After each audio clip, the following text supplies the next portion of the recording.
Pourquoi est-ce que je comprends presque tout en français, mais quand je dois parler, les mots ne sortent pas? C'est comme si mon cerveau bloquait. Je sais ce que je veux dire, mais je ne trouve pas les mots assez vite. Je suis là, devant la personne, et soudain, je deviens muet. La panique monte. Et vous, vous reconnaissez cette situation? Est-ce que vous aussi vous traduisez chaque mot dans votre tête avant de parler? Est-ce que vous sentez que votre cerveau ralentit quand vous voulez dire quelque chose de simple? Bonjour et bienvenue dans Paris Podcast. Je suis ravie de vous retrouver pour ce nouvel épisode. Oui, je reconnais tout à fait cette situation. Je l'ai vue chez des centaines d'apprenants. Aujourd'hui, nous allons parler de quelque chose qui concerne presque tous les apprenants de français. Pourquoi nous traduisons dans notre tête avant de parler? Et surtout, comment arrêter cette habitude pour parler plus naturellement et plus rapidement? Alors dites-moi, quand vous parlez français, est-ce que vous traduisez mentalement chaque phrase de votre langue maternelle vers le français? Est-ce que vous avez l'impression de faire un effort énorme juste pour construire une phrase simple? Oui, tout le temps. Par exemple, quand je veux dire «je vais au marché», dans ma tête, je pense d'abord dans ma langue. Je vois l'image du marché. Ensuite, je cherche le mot marcher en français. Puis je cherche le verbe aller. Puis je cherche la préposition. Ensuite, je traduis. C'est long, c'est lourd et c'est épuisant. Et pendant ce temps, la conversation continue. La personne en face de moi attend. Elle me regarde. Je sens qu'elle s'impatiente. Alors je stresse. Et plus je stresse, plus je bloque. C'est un cercle vicieux. Je me dis que je ne suis pas fait pour les langues. Je comprends parfaitement. Beaucoup d'apprenants font exactement la même chose. Et ce n'est pas votre faute. En réalité, votre cerveau fait ce qu'il pense être le plus sûr. Il utilise ce qu'il connaît déjà, votre langue maternelle. C'est une zone de confort. Puis, il essaie de traduire. C'est un processus en 2 étapes. D'abord, penser dans la langue A. Ensuite, traduction vers la langue B. Mais cette méthode a un gros problème. Elle est trop lente. Beaucoup trop lente. Quand vous traduisez, vous ajoutez une étape supplémentaire. Et dans une conversation, chaque seconde compte. Pendant que vous traduisez, l'autre personne continue à parler. Vous perdez le fil. Vous ne comprenez plus la suite. Vous êtes perdu et vous stressez encore plus. C'est exactement ce qui m'arrive. Je suis tellement occupé à traduire que je n'écoute plus vraiment la personne en face de moi. J'entends les sons, mais je ne les comprends plus. Et quand c'est mon tour de parler, je panique. Je ne sais même plus de quoi on parlait. Je veux parler parfaitement, sans faire d'erreur. Je veux impressionner la personne. Mais plus j'essaie d'être parfait, plus je bloque. C'est une pression terrible. Parfois, j'évite même de parler pour ne pas être ridicule. Et c'est là que se cache un autre problème. La peur de faire des fautes. Vous voulez parler français parfaitement, sans aucune erreur. Mais la perfection n'existe pas. Même les Français font des fautes. Nous faisons des erreurs de conjugaison, nous oublions des mots, nous utilisons des expressions incorrectes parfois. C'est humain. Nous ne sommes pas des machines à parler, nous sommes des humains. Si vous attendez de parler parfaitement pour parler, vous n'allez jamais parler. C'est aussi simple que ça. Votre objectif doit changer. Alors, qu'est-ce que je vous propose? Dites-moi, j'ai besoin de solutions concrètes, de vrais conseils que je peux appliquer tout de suite. Pas de théories compliquées, des choses simples, du quotidien. La première solution, c'est de changer votre objectif. Votre objectif n'est pas de parler parfaitement. Votre objectif est de communiquer, de faire passer un message. Si je comprends ce que vous voulez dire, même avec une petite erreur, la communication est réussie. Imaginez-vous dans une boulangerie. Vous dites « Bonjour, je voudrais un pain, s'il vous plaît ». Si vous faites une erreur sur le genre du mot, c'est grave? Non, la personne comprend ce que vous voulez. C'est un échange réussi. La communication est au cœur de l'apprentissage d'une langue. La deuxième solution peut être la plus importante. Apprendre à penser directement en français, sans passer par votre langue maternelle. Mais comment faire? Mon cerveau pense automatiquement dans ma langue. C'est comme ça depuis que je suis né. C'est ancré en moi. Je ne peux pas juste éteindre ma langue maternelle comme on éteint une télévision. C'est vrai. Mais vous pouvez entraîner votre cerveau à penser en français comme un muscle. Imaginez que vous voulez apprendre à jouer au tennis. Vous ne jouez pas comme un professionnel le premier jour. Vous vous entraînez. Vous répétez les gestes. Vous faites des exercices. Vous ratez des balles. Vous recommencez. Et un jour, les gestes deviennent naturels. Vous ne réfléchissez plus à chaque mouvement. Votre corps sait quoi faire. Eh bien, c'est la même chose pour penser en français. Il faut s'entraîner. Il faut créer des automatismes. Le cerveau est neuroplastique. Il s'adapte. Et comment on crée des automatismes? Vous parlez de répétition, mais je ne sais pas par où commencer. En commençant petit, par des phrases simples, des phrases que vous utilisez tous les jours. Par exemple, quand vous vous réveillez le matin, vous pouvez dire dans votre tête ou à voix haute « Je me réveille, je bois de l'eau, je prends mon petit déjeuner, je me brosse les dents, je m'habille ». Ces phrases sont simples, faciles, et vous les connaissez déjà. L'idée est de les utiliser sans traduire. Pour que ce soit naturel, vous devez entendre ces phrases et les utiliser très souvent. C'est pour cela que l'écoute est essentielle. Votre cerveau doit assimiler le rythme du français. Je comprends. Mais écoutez, c'est passif. Je mets un podcast, je fais autre chose, et je n'apprends rien. Comment transformer l'écoute en quelque chose d'actif? Excellente question. L'écoute active, c'est la clé. Quand vous écoutez un podcast, une chanson ou une vidéo en français, ne vous contentez pas d'écouter passivement. Ne laissez pas le son flotter autour de vous sans rien faire. Arrêtez-vous, concentrez-vous, répétez les phrases, imitez l'intonation. Essayez de deviner le sens des mots inconnus. Votre cerveau s'habitue ainsi à la musicalité du français. Il apprend à reconnaître les frontières entre les mots. Il s'habitue aux liaisons. Et plus vous écoutez, plus vous développez une bonne oreille, vous commencez à anticiper les mots, à reconnaître les structures grammaticales sans même y penser.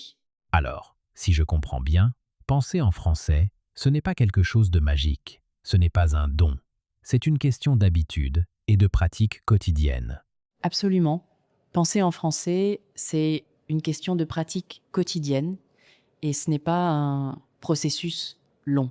Avec une pratique régulière, vous pouvez constater des progrès impressionnants en quelques semaines. Je ne parle pas de parler comme un natif en 2 mois, je parle de fluidité basique, de ne plus bloquer pour des phrases simples. Vous savez, beaucoup d'apprenants pensent qu'il faut vivre en France pour parler couramment. Mais ce n'est pas vrai. Il existe des millions de personnes qui parlent très bien français sans jamais avoir mis les pieds en France. Comment font-elles ?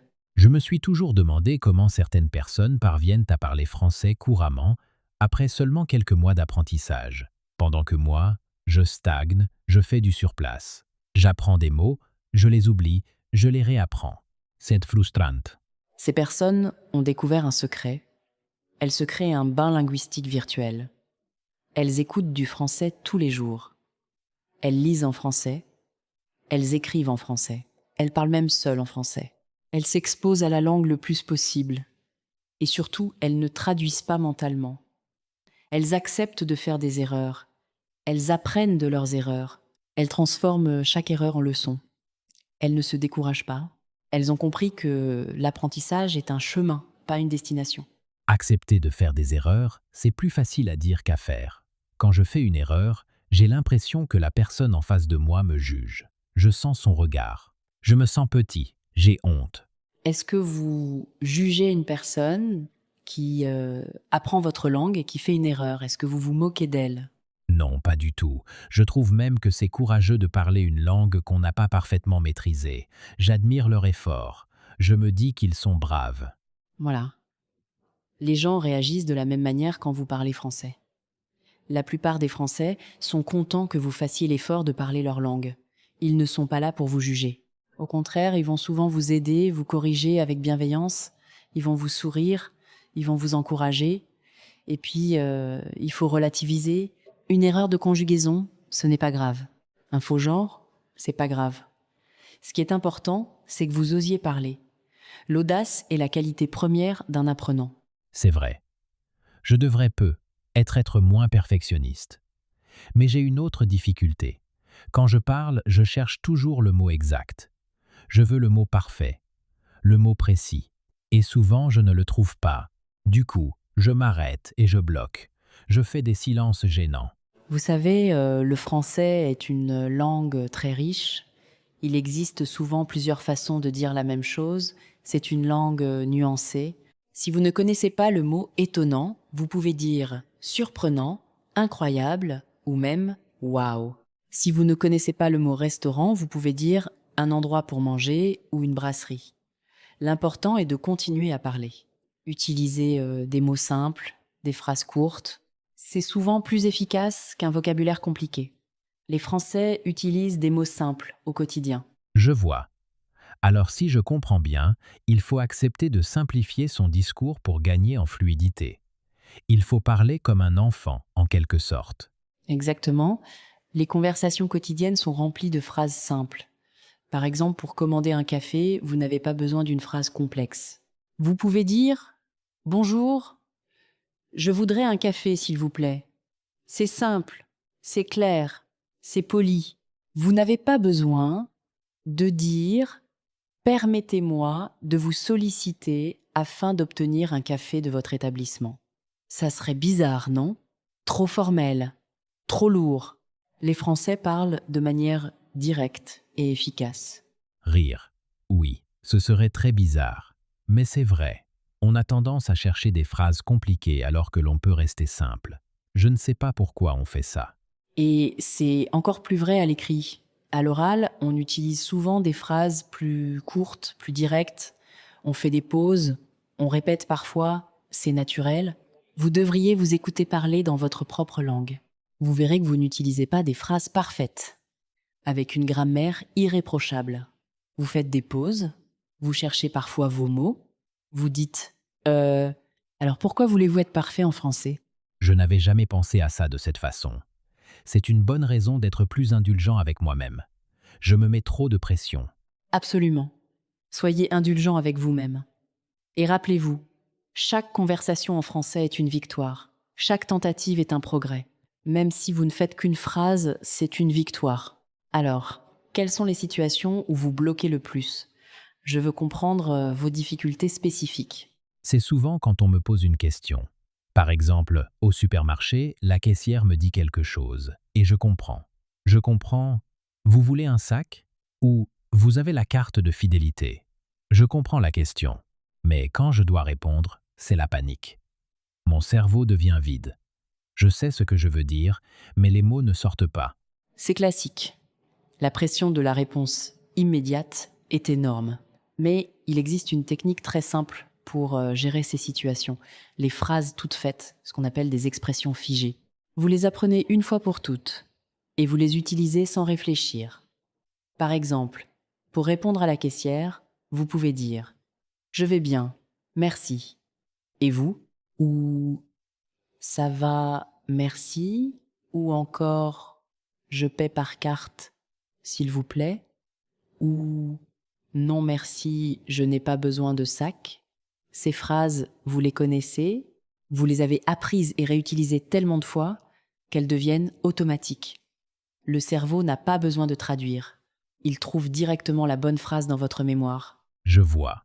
Apprendre des phrases toutes faites permet de gagner du temps. C'est comme une boîte à outils. Tout à fait. Et plus vous avez d'expressions toutes faites dans votre tête, moins vous avez besoin de traduire. Vous puisez directement dans ce stock de phrases prêtes à l'emploi. C'est comme une bibliothèque que vous avez dans votre cerveau. Plus elle est remplie, plus il est facile de trouver ce que vous cherchez. Et quand vous utilisez ces phrases, vous vous sentez plus confiant. La confiance vient avec la répétition. Pouvez-vous me donner quelques exemples d'expressions très utiles qu'on utilise tous les jours dans la vie de tous les jours? Bien sûr. Voici une petite liste d'expressions que j'adore. Pour exprimer votre opinion, vous pouvez dire à mon avis, ou je pense que, ou selon moi, ou pour moi, pour exprimer un doute. Je ne suis pas sûre, mais ou peut être que, ou je ne sais pas si. Pour exprimer votre accord, je suis d'accord, ou tout à fait, ou exactement, ou c'est vrai. Pour exprimer votre désaccord, je ne suis pas d'accord, ou pas vraiment, ou je ne crois pas. Ce sont des phrases simples, mais elles sont puissantes. Elles vous donnent le temps de réfléchir tout en parlant. C'est génial. Je vais m'entraîner à utiliser ces phrases. Mais j'ai une autre peur, une peur que beaucoup d'apprenants ont, la peur de l'accent. Je trouve que j'ai un accent étranger et je n'aime pas ça. Je trouve que ça sonne mal. Je voudrais sonner comme un Français. Mais l'accent, c'est charmant. Vous savez, beaucoup de Français adorent entendre un accent. Cela rend votre discours unique, authentique. Cela montre que vous avez fait l'effort d'apprendre leur langue. Et puis, la prononciation, ça s'améliore avec le temps. Mais ne vous fixez pas sur l'accent. Concentrez-vous sur ce qui est vraiment important, que les gens vous comprennent. Vous pouvez avoir un accent, si les mots sont clairs, les gens comprendront. Et pour améliorer votre prononciation, il y a une technique très simple et très efficace. L'ombre, le shadowing.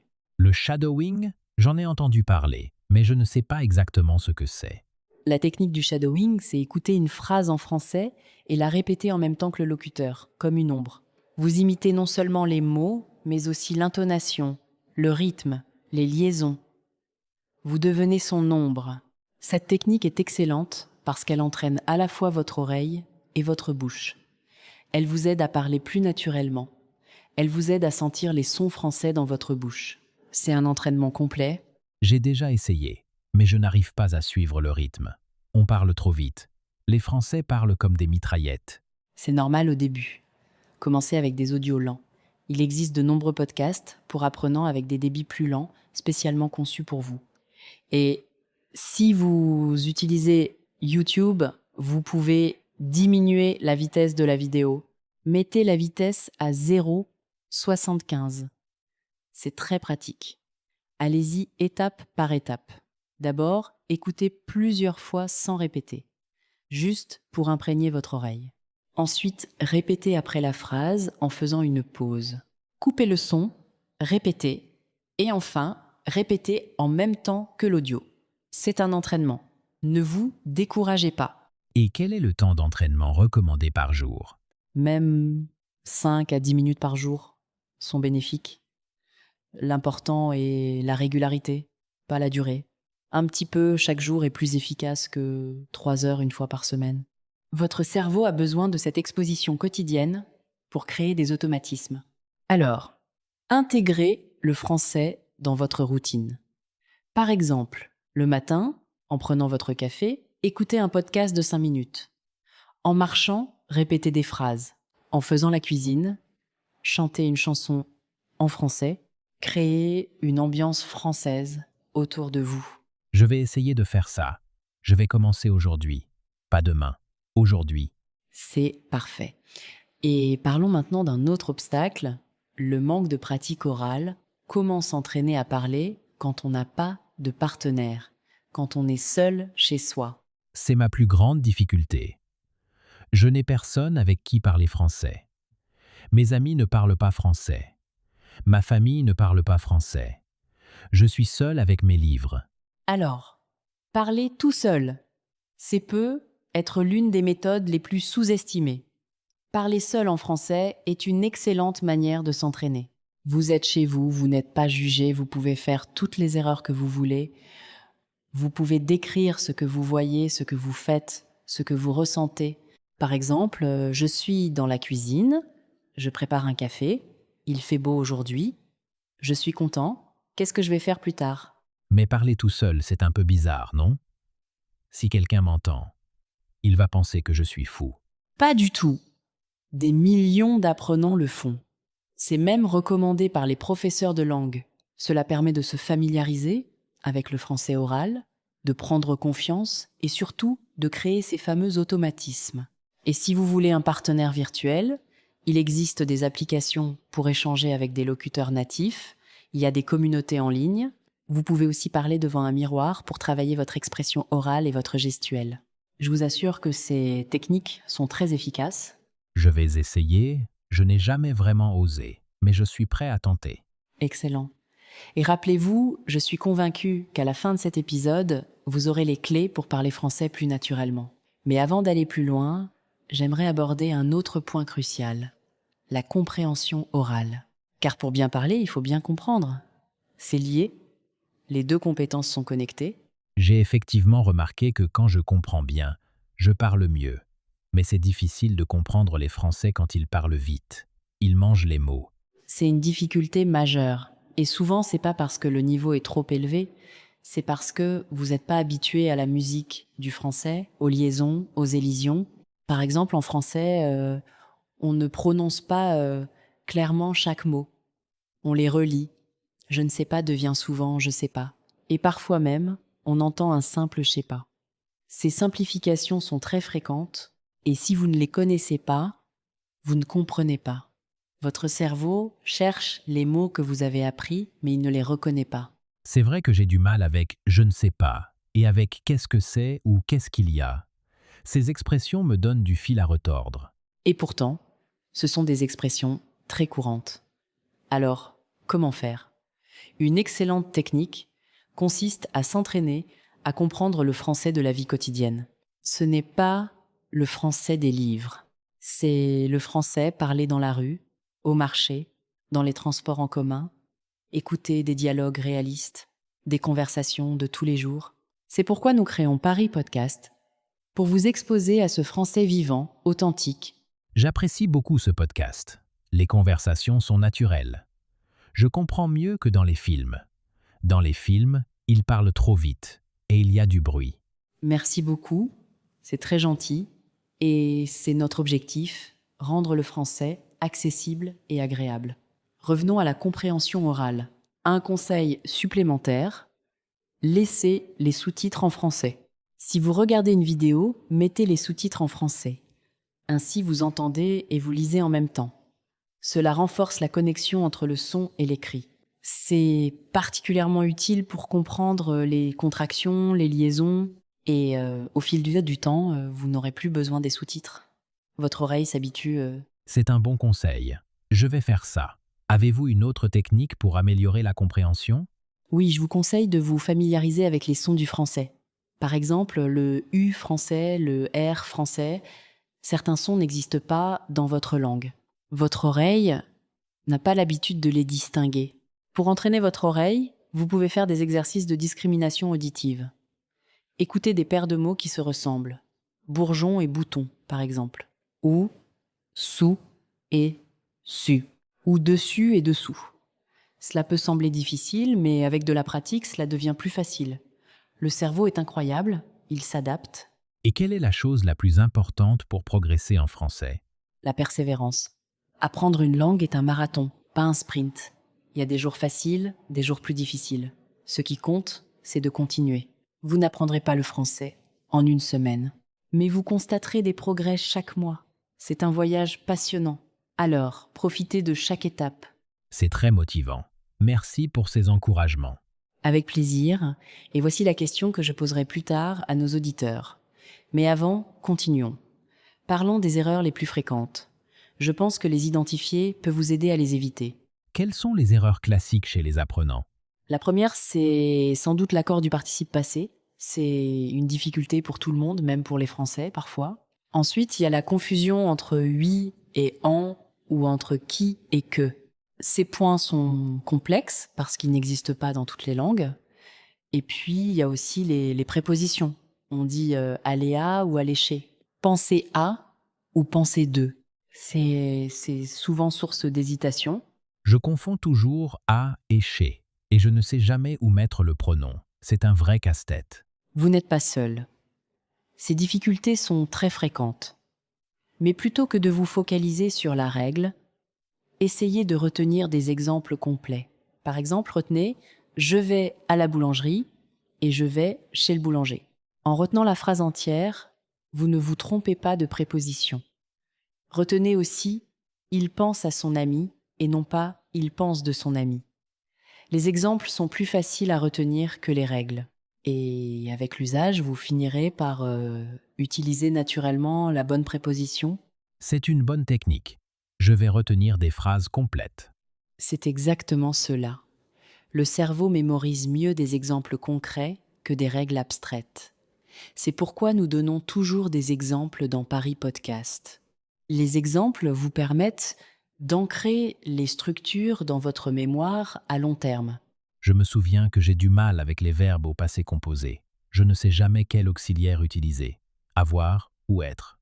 Le passé composé est aussi un grand défi, mais il existe une règle simple. La plupart des verbes utilisent l'auxiliaire avoir, mais les verbes de mouvement, comme aller, venir, partir, arriver, monter, descendre, utilisent être, et avec l'auxiliaire être, le participe passé s'accorde avec le sujet. C'est subtil. Mais encore une fois, retenez des exemples. Je suis allé pour un homme, je suis allé pour une femme, elle est partie.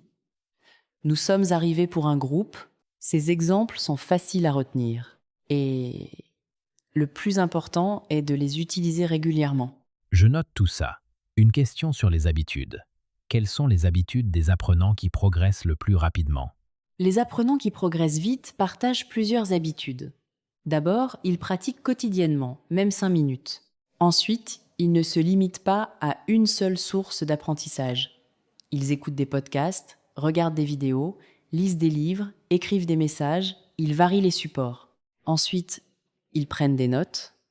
Quand ils entendent un nouveau mot ou une nouvelle expression, ils la notent et la réutilisent. Et surtout, ils ne craignent pas les erreurs. Au contraire, ils les considèrent comme des occasions d'apprendre. Je ne note jamais les nouveaux mots. C'est une erreur? Pas une erreur, mais c'est une occasion manquée. Noter un mot, c'est l'ancrer dans sa mémoire. Vous pouvez utiliser un carnet ou une application sur votre téléphone. L'important est de réutiliser ce mot rapidement. Par exemple, si vous apprenez le mot faible, essayez de faire une phrase. Je suis un peu faible aujourd'hui. Cette phrase, vous la retiendrez plus facilement que le mot seul. L'apprentissage est toujours plus efficace en contexte. Je vais me procurer un carnet. Merci pour ce conseil. Avec plaisir. Et j'ajouterai une autre habitude importante, lire à voix haute. Cette activité combine la lecture et la prononciation. Elle permet de pratiquer le rythme, les liaisons et l'intonation. Lire à voix haute pendant 10 minutes par jour améliore votre fluidité et votre confiance. Je n'ai jamais essayé. Je vais commencer avec un journal en français. C'est une excellente idée. Maintenant, je pense que nous avons beaucoup abordé les difficultés. J'aimerais vous donner une vision plus positive, plus motivante. Imaginez-vous dans 6 mois ou dans 1 an. Vous parlez français plus facilement, vous comprenez les conversations. Vous êtes capable d'échanger avec des natifs.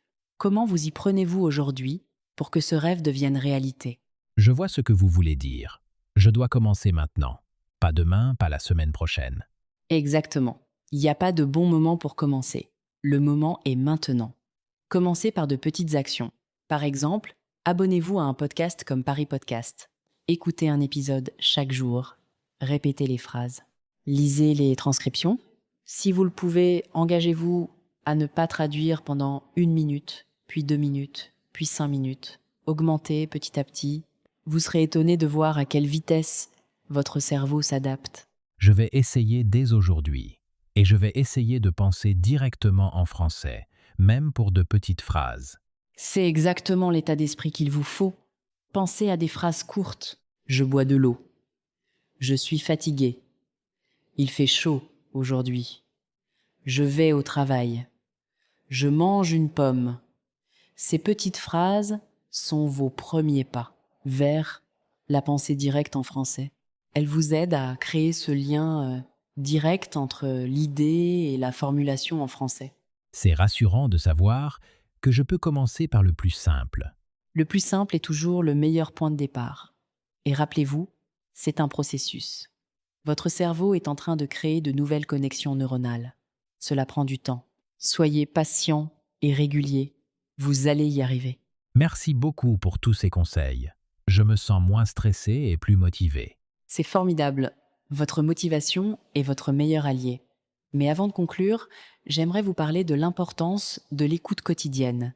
L'écoute est vraiment le pilier de l'apprentissage. Pourquoi est-ce si essentiel? Parce que c'est par l'écoute que vous apprenez le rythme, la prononciation et le vocabulaire. Vous ne pouvez pas bien parler une langue sans la bien entendre. L'écoute régulière vous donne une exposition constante aux structures et aux mots. C'est comme si votre cerveau s'imprégnait du français. Au bout d'un certain temps, vous commencez à à utiliser naturellement les bonnes tournures sans réfléchir parce que vous les avez entendues 1000 fois. C'est le secret des apprenants qui parlent rapidement. Donc, écouter, c'est aussi important que parler. En réalité, écouter est le socle de tout. C'est par l'écoute qu'on acquiert le vocabulaire, la grammaire intuitive, l'intonation. Parler est l'application de ce qu'on a appris par l'écoute. Si vous avez écouté beaucoup de français, vos phrases seront plus naturelles. C'est pour cela que je vous encourage à vous créer une playlist de podcasts, de chansons, de vidéos en français. Écoutez-les dans les transports, en cuisine, en marchant.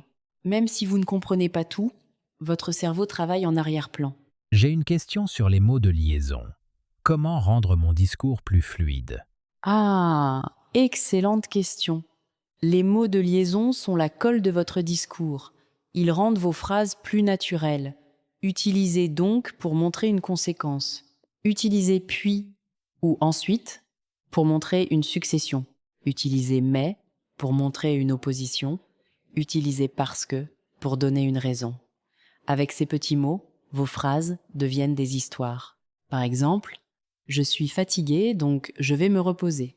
Mais je dois d'abord finir mon travail. Ensuite, je pourrai me détendre. Vous voyez la différence? Je vois. J'utilise trop souvent est. Juste est à chaque fois. C'est très courant. Essayez de varier. Remplacez est par puis ou ensuite, parfois. Cela rend votre français plus élégant. Et n'oubliez pas les interjections. Les Français disent souvent pour marquer une pause. C'est normal. C'est humain. Ne cherchez pas à parler sans pause. Les pauses font partie du langage naturel. Je retiens ça. Les pauses, c'est naturel. Les mots de liaison, c'est important. Exactement. Et il y a aussi le fameux du coup. C'est très utilisé en français familier. Du coup remplace souvent donc. C'est une expression très courante que vous entendrez partout. Par exemple, j'ai oublié mon parapluie, du coup je suis mouillé. Utiliser du coup vous donne un air plus naturel.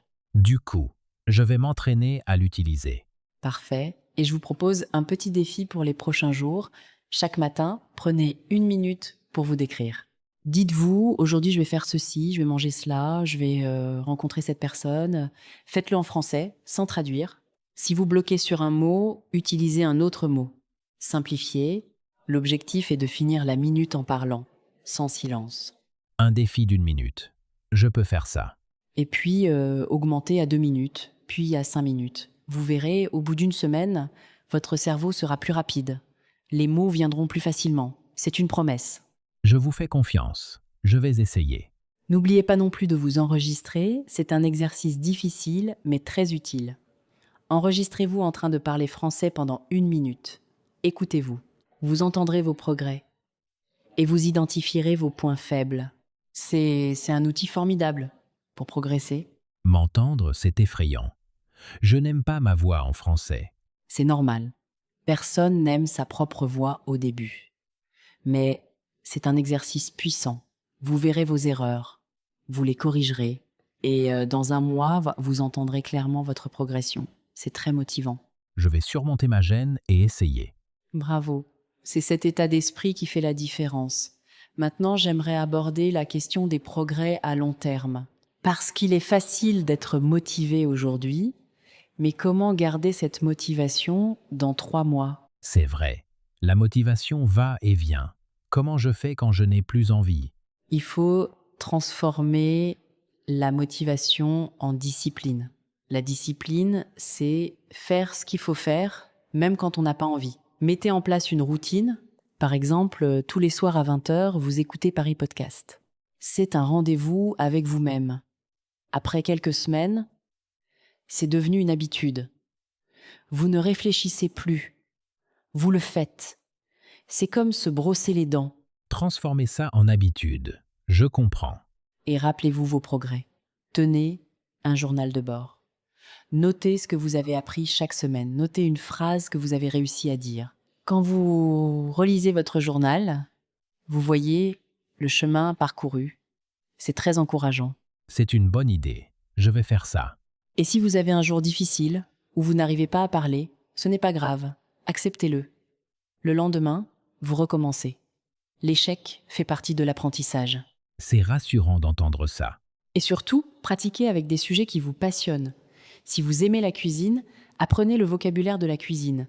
Si vous aimez le sport, regardez des vidéos de sport en français. L'apprentissage est plus efficace quand il est lié à vos passions. Je vais faire ça. J'aime le cinéma. Je vais regarder des bandes annonces en français. Excellente idée. Le cinéma est une superbe source d'apprentissage. Vous apprenez du vocabulaire, des expressions, et vous vous amusez en même temps. C'est vrai que j'apprends mieux quand je m'amuse. Tout le monde apprend mieux quand on s'amuse. L'apprentissage doit être un plaisir, pas une corvée. Alors, trouvez votre plaisir dans le français. Je vous remercie pour ces conseils. Avec plaisir. Je pense que nous avons couvert beaucoup de sujets aujourd'hui. Nous avons parlé de la traduction mentale, de la peur de faire des erreurs, de l'importance de l'écoute, des automatismes, des phrases toutes faites, de la pratique orale et de la persévérance. C'est un programme complet. Oui, j'ai beaucoup appris. Je voudrais juste ajouter une chose avant de terminer. N'oubliez jamais pourquoi vous apprenez le français. Peut être pour voyager, pour le travail, pour l'amour ou simplement pour le plaisir. Gardez cette raison en tête. C'est votre moteur. Je veux apprendre le français pour voyager et pour lire des livres en version originale. C'est un beau projet. Avec les techniques que nous avons vues aujourd'hui, vous y arriverez. Soyez patient, soyez régulier et surtout, parlez. Parlez beaucoup. Parlez mal si vous voulez, mais parlez. Merci, vous êtes très encourageante. Et vous, quelle est votre plus grande difficulté quand vous parlez français? Écrivez votre réponse en français dans les commentaires. Nous lisons tous vos messages. Nous sommes une communauté. Nous apprenons ensemble. Je vais écrire un commentaire. Je vais vous dire quelles sont mes difficultés. Maintenant que vous savez comment parler français sans traduire chaque phrase dans votre tête, il reste une compétence essentielle. Comprendre le français quand les natifs parlent naturellement. Dans la vidéo qui apparaît à l'écran, nous allons nous entraîner avec des conversations réelles pour améliorer votre compréhension orale. Nous allons décortiquer des dialogues du quotidien, mot par mot. Cliquez sur cette vidéo et continuons à apprendre ensemble. Votre voyage linguistique ne s'arrête pas ici. Il continue avec nous sur Paris Podcast.